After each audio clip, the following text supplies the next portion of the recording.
proteksyon ka ba hindi lang sa pisikal kundi sa espiritual? Ang habak de bala ay isang malakas sa proteksyon na nagbibigay ng kaligtasan sa katawan at espiritu. Gamit ang mga bibihirang pangkalikasang sangkap na pinagsama-sama ng 6 na antengeros sa Negros. Sa paniniwalang Pilipino, ang basyo ng bala, isa sa mga tinuturing na mabisang pangontra laban sa masamang nilalang, elemento, enerhiya, kahit na mga tao. Idagdag pa ang pagkokonsagra ng 6 na antingero mula sa Negros. Hindi lang ito laban sa espiritual na panganib kabayan, kundi laban ito sa negatibong enerhiya at masamang intensyon ng tao. Sa mundong puno ng galit, intriga at hindi may paliwanag na bigat, ang pinakamalaga ay ang paniniwala na hindi ka basta-basta matitinag. Habak de bala, hindi lang proteksyon, kundi simbolo ng lakas ng iyong spirito.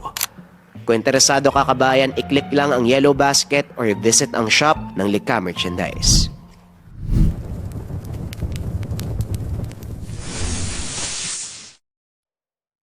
Ang kwentong ito ay hango sa totoong buhay. Mula ito sa isa nating kabayan na itago na lamang natin sa pangalang Aldrin. Taong 1988. Kabanatuan. Sa liblib na baryo kung saan tahimik ang pamumuhay, nakatira ang isang binatang nagngangalang Aldrin. Isang batang mausisa, ngunit matapang. Lumaki siya sa pangangalaga ni Mang Domingo, isang matandang magsasaka na siyang kumupkop ng maulila ito bata pa lamang.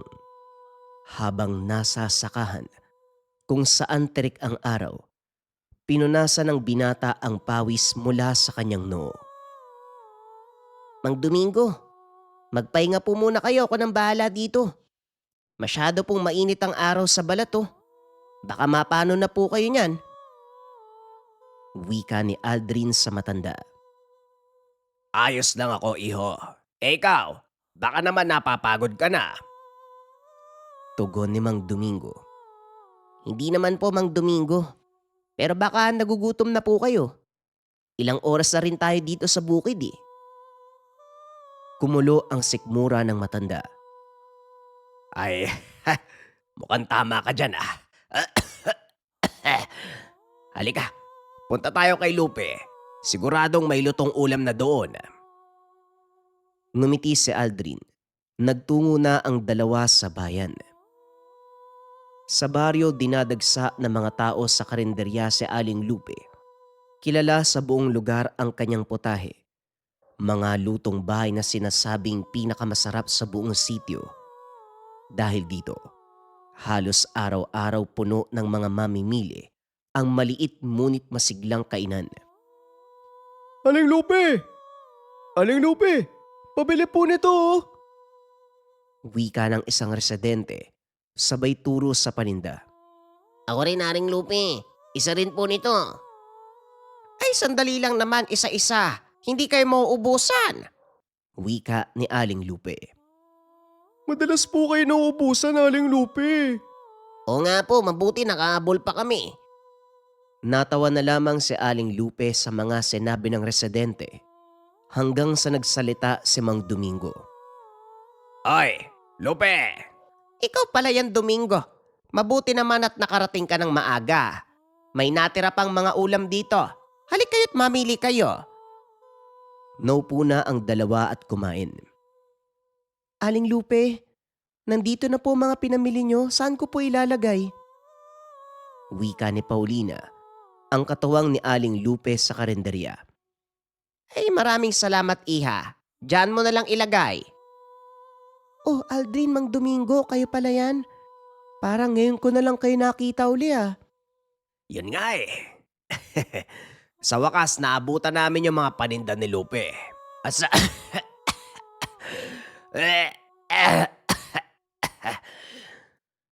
Mang Domingo, ayos ka lang po ba? Kumuha si Paulina ng tubig para sa matanda. Ayos lang ako, iyo. Nasa mid lang siguro. Eto po, Mang Domingo. Inom po muna kayo ng tubig. Hindi na po normal yung ubo nyo, napapadalas na yan. Tignan niyo oh, may dugo na. Naku, hindi na po yan normal. Subukan mong dalhin si Mang Domingo sa manggagamot, Aldrin. Parang wala akong alam na manggagamot sa baryo dati pa man eh. Wala namang nanggagamot dito, di ba? Kailangan pang dayuhin yung kabilang sityo. Ay, hindi nyo ba nabalitaan, iho? Kamakailan lang may dumating na isang manggagamot dito. Ay, oo nga pala. Yung pinag-uusapan sa bayan. Sino naman yun? Sabi ng mga kwento, isang hapon may dumating daw sa baryo na matanda. Nagpakilala bilang isang albularyo. Ano nga bang pangalan nun? Aling Lupe, ano po yung pangalan nun? Kung hindi ako nagkakamali Severino ang pangalan. Ay oo, si Mang Severino. Ang kumalat na balita, meron daw kakaibang kakayahan eh. Kaya daw gamutin ni Mang Severino halos lahat ng karamdaman. Lagnat na hindi bumababa, mga sugat na hindi gumagaling, mga sakit na matagal na o hindi mapaliwanag ng mga doktor. Ay, totoo yun. Kung hindi dahil sa kanya baka hindi gumaling ang anak ko. Napansin ko nga rin sa tuwing manggagamot siya, gumagamit ng mga dasal at halamang gamot. Pero yung ritual niya parang kakaiba. Paano pong kakaiba? Hindi po ba gumagamit naman talaga ng mga halamang gamot yung mga albularyo? Dasal, ritual, orasyon. Bahagyang yumuko si Aling Lupe. Hindi mawari kung paano sasabihin. Oo, pero hindi ko maipaliwanag. Basta may kakaiba sa kanya. Ganun pa man, masaya ako. Gumaling nga ang anak ko eh. Tunay nga may basbas siya, no? Parang himala yung ginagawa niya. May sandaling katahimikan ang namagitan sa kanila. Mang Domingo, Aldrin, tignan niyo, yan siya oh. Wika ng dalaga na bumasag sa katahimikan. Sinundan ng dalawa ang turo ni Paulina. Sa labas ng karinderya, may naglalakad na matanda. Mukhang ordinaryong albularyo lamang. Mahaba ang puting balbas. May dalang baston. Ang mga gamit ay kupas.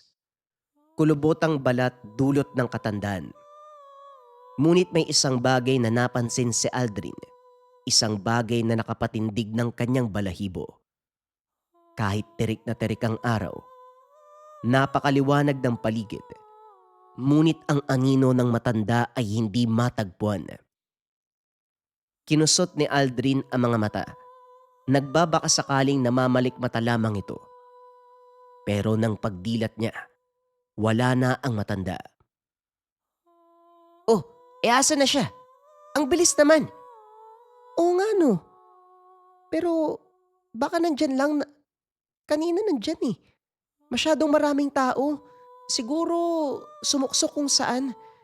Maraming ginagamot yun eh. Baka nagmamadali si Mang Severino.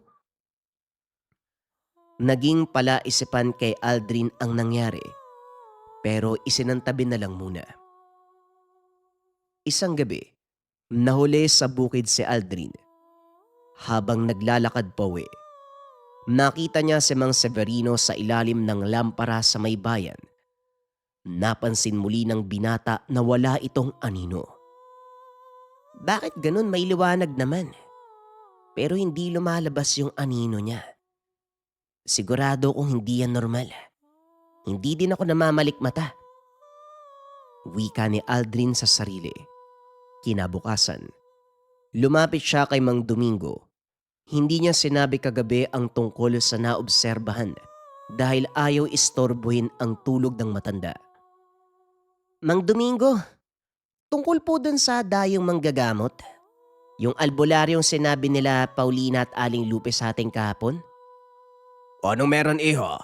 Doon mo kay papagamot? Hindi po. Tanong ko lang ha, kung may napansin po kayong kakaiba sa kanya kahapon. Hindi po ba nakita natin yung matanda? Parang normal naman siya. Ganon talaga ang itsura ng manggagamot, lalo na't mukhang maraming nanghingi ng tulong sa kanya. Siguro hindi na nagawa pang linisan ng sarili niya. Hindi po tungkol sa damit niya o itsura. Wala po ba talaga kayong napansing kakaiba? Mukhang may gusto kang sabihin, iho. Diretsuhin mo na ako, ano ba yon? Baka po kasi hindi kayo maniwala sa akin eh. Pero sigurado po ako sa nakita ko. Akala ko nung una namamalikmata lang ako eh. Pero nung gabi na bago ako umuwi, nakita ko siya uli eh. At sigurado na po talaga ako sa nakita ko. Kung ano man yon, iho, makakaasa kang naniniwala ako. Medyo malungkot lang kasi wala kang tiwala sa akin. Hindi naman po sa ganun Mang Domingo pero kasi kahit ako, hindi sana ako maniniwala. Kagabi po kasi kahit maliwanag yung mga lampara, yung mga ilaw, wala po talagang anino si Mang Severino eh. Kahit nung umaga, nung tinuro siya ni Paulina sa atin. Tirik na tirik po yung araw, pero wala siyang anino. Napahinto si Mang Domingo. Unti-unti siyang napaupo. Kung totoo ang nakita mo, ibig sabihin hindi tao ang dumating sa baryo natin. Hindi tao? Ano pong ibig niyong sabihin? May lumang kasabihan. Pinaliwanag sa akin ng kaibigan kong albularyo noon bago siya pumanaw. May mga nilalang na kayang magnakaw ng anino ng tao. Ang anino daw kasi, sumasalamin sa kaluluwa at lakas nito. Kaya kapag nawala, unti-unting nangihina ang biktima hanggang sa tuluyan na itong mawalan ng buhay. Ibig sabihin po ba may nagnakaw ng anino ni Mang Severino? At ngayon malapit na siyang mawala? Hindi natin sigurado pero ang alam ko, isa lang ang pamamaraan para makuha ang anino ng tao. Ito ay sa pamamagitan ng ritual. Paano na po yan Mang Domingo? Mukhang hindi na kayo pwedeng dalhin sa kanya. Paano po yung sakit niyo? Ayos lang naman ako, Aldrin eh. Ang isipin natin kung anong nangyari sa matandang yon at kung ano ang magiging epekto sa mga taong nagamot niya na. Habang lumilipas ang mga linggo, lalo nilang napansin ang kakaibang pagbabago sa bayan. Ang mga taong gumaling kay Mang Severino ay nagmistulang mahina.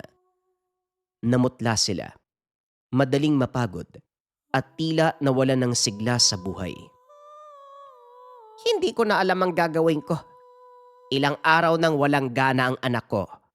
Wala naman siyang sakit, sabi ni Mang Severino. Pero ang putla niya, hindi na kumakain. Halos buong araw pang tulog. Wika ni Aling Lupe. Psst, psst, Aldrin, halika dito. O ano yun? Bakit ka bumubulong? Kasi nandito yung pag-uusapan natin tignan mo. Kagad lumingon si Aldrin sa direksyon ng isang matandang babae. Si Aling Marta May sinag yung araw mula sa bintana Pero wala siyang anino. Naku po, nung una si Mang Severino, ngayon si Aling Marta. Baka meron pang ibang nadamay. Ano si Mang Severino, wala ding anino? Oo, siya nga ang una kong napansin Kailangan nating sabihin to kay Mang Domingo. Baka may kinalaman to sa karamdaman ng ibang residente. Teka, parang may koneksyon nga. Nagpagamot din si Aling Marta Baka pati yung anak ni Aling Lupe. Malalaman natin ang katotohanan mamaya. Pagsapit ng dilim, nagpasya si Aldrin, Mang Domingo at Paulina na palihim na sundan si Mang Severino. Tahimik sila hanggang sa pumasok na sa kagubatan. Sa ilalim ng kakaibang puno, ang tanging punong tuyo sa buong kapaligiran. Doon huminto ang matanda. Napatitig sila. Ito ang kauna-unahang beses na nakita ang punong ito. Wala ni isang halaman o insekto sa lugar. Ganun pa man, makapal at malalapad ang mga sanga. May sariling buhay, ngunit isang buhay na may dalang lamig at dilim. Doon nila nakita ang isang nakakatakot na katotohanan. Sa paligid ng puno, may mga simbolo sa lupa. Sa gitna nito, may mga garapon na tila gumagalaw na usok sa loob. Ngunit nang suriing mabuti, Hindi pala usok ang mga ito, kundi mga anino. Ang aninong ninakaw niya mula sa mga taga-baryo. Sa oras na makumpleto ko ang 44 na anino, bubukas na ang pintuan ng kadiliman. Napaatras si Aldrin. Mukhang ginagamit niya ang mga anino para sa isang malaking ritual. Kung hindi ako nagkakamali, ang ritual na ito ay para magkaroon siya ng walang hanggan na kapangyarihan. Matagal na akong naghihintay sa baryong katulad nito. Unti-unti siyang lumingon sa direksyon ng tatlo. Tila alam na may taong nakamasid. Aldrin, parang anino ni Aling Marta. Yung anak ni Aling Lupe. Diyos ko. Kung ito nga ang plano niya, dapat mapigilan yan. Kung ganon kumilos sa tayo, bilisan mong basagin ang mga garapon. Gawa sa bote, masisira ka agad yan. Kami nang bahala ni Paulina na kumuha ng atensyon niya. Huminga ng malalim si Aldrin. Pagkatapos ay dahan-dahan siyang gumapang palabas sa kanilang pinagtataguan. Sa bawat takbang, tila napakalakas sa kanyang pandinig. Tumitibok ang puso ng napakabilis. Sa gitna ng bilog, patuloy pa rin nagdadasal si Mang Severino. Nakapikit at hindi napapansin ang papalapit na binata. Lumabas sa pinagtataguan sina Paulina at Mang Domingo. Anong ginagawa niyo dito? Nang ibaling sa iba ang atensyon ng matanda, hindi na nagsayang ng panahon si Aldrin. Tumakbo ang binata. Agad niyang hinablot ang pinakamalapit na garapon at binasag. Isang malakas sa kalabog ang umalingaw-ngaw sa buong kagubatan. Kaagad sumabog ang salamin sa lupa. Mula dito lumabas ang isang anino. Tila sumisigaw, pero walang tunog. Mabilis na lumipad patungo sa baryo. Nanlaki ang mga mata ni Mang Severino. Ang muka ay punong-puno na ng galit. Walang makikialam sa ginagawa kong ritual. Unti-unting nagbago ang anyo ni Mang Severino. Humaba ang mga daliri. Ang balat ay kasing itim ng uling. Ang mga mata, lumubog ng sobra. Ang muka ay tila parang anino. Hindi na mukhang tao. Mukha na siyang nilalang ng dilim. Mabilis itong sumugod kay Aldrin. Napatras ang binata ngunit bago pa siya maabot ng nilalang, biglang may malakas na boses ang sumigaw mula sa likod. Ngayon na, Aldrin! Mabilis na tumakbo ang matanda papunta sa altara. Buong lakas na tinulak ang mesa kung saan nakalagay ang mga garapon. Natumba ang altar. Isa-isang bumagsak ang mga garapon sa lupa. Parang bagyong kumakawala ang mga anino. Mula sa kanilang mga kulungan, lumipad ang mga ito sa hangin at tuluyang naglaho sa direksyon ng baryo. Hindi maaari. Hindi pa kumpleto ang ritual. Napahawak siya sa ulo. Ang katawan ay nanginig.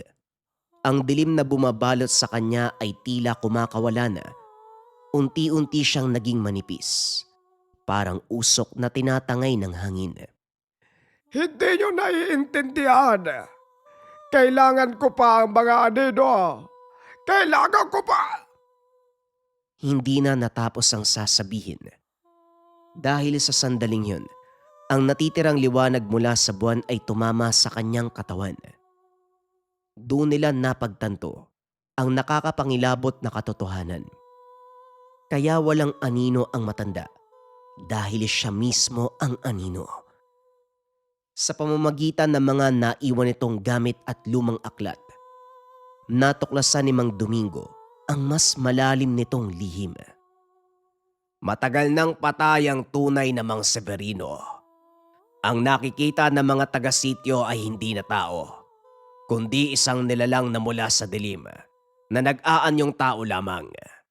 Ginagawa nito ang lahat upang makuha at makumpleto ang mga aninong kailangan nito. Dahil kapag matagumpay niyang nagawa at natapos ang ritual, makakamit nito ang inaasam na walang hanggang kapangyarihan. Dahil walang anyong tao ang nilalang, walang lakas upang manatili sa mundo ng mga tao. Unti-unti siyang naglaho, parang usok na hinihigop ng kadiliman. Ngunit bago pa man ito tuluyang mawala, narinig pa ang huling bulong. Hindi pa! Hindi pa tapos! Tanging malamig na hangin ng kagubatan at mga basag na salamin sa lupa ang naiwan sa lugar.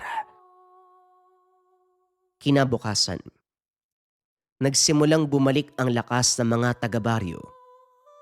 Unti-unti na ring bumalik ang kanilang mga anino, pero wala nang bakas ni Mang Severino. At halos lahat lang tao ayaw nang banggitin pa ang pangalan nito. Maraming salamat sa inyo. Hindi lang ang anak ko ang gumaling, kundi halos lahat ng tao rito. Sumang-ayon ang iba pang kumakain sa karinderya ng matanda. Nakakalungkot lang po na yung taong tumulong sa mga nangangailangan noon, may balak palang masama. Kaya nga, dapat lalo na tayong mag-ingat.